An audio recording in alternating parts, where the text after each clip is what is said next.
26শে জানুয়ারি বা প্রজাতন্ত্র দিবসের গুরুত্ব বোঝাতে একটি ছোট এবং শিক্ষামূলক গল্প তোমাদের সামনে প্রকাশ করলাম।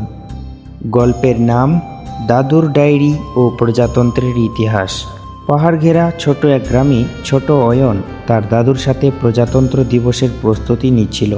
হাতে তেরঙ্গা পতাকা নিয়ে অয়ন হঠাৎ প্রশ্ন করল, দাদু, আমরা তো আগস্ট মাসে স্বাধীনতা দিবস পালন করি, তাহলে আবার 26শে জানুয়ারি কেন উদযাপন করি? দাদু হাসি মুখে অয়নকে নিজের কাছে বসালেন এবং আলমারি থেকে একটি পুরনো ডায়েরি বের করে তিনি বলতে শুরু করলেন, শোনো অয়ন, 1947 সালের 15ই আগস্ট ইংরেজরা আমাদের দেশ ছেড়ে চলে গিয়েছিল ঠিকই, কিন্তু একটা দেশ চালানোর জন্য তো কিছু নিয়মকানুন বা আইনের প্রয়োজন হয়, তাই না?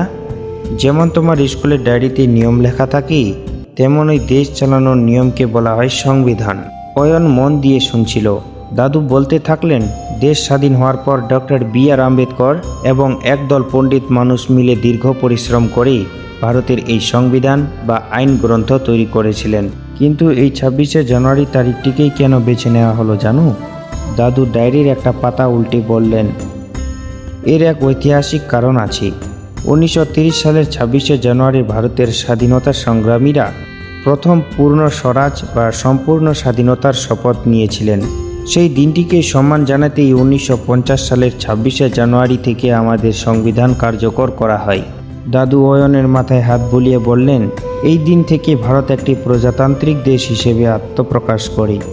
এর অর্থ হলো, এ দেশে কোনো রাজা নেই, দেশের সাধারণ মানুষই ভোট দিয়ে তাদের প্রতিনিধি বেছে নেয়।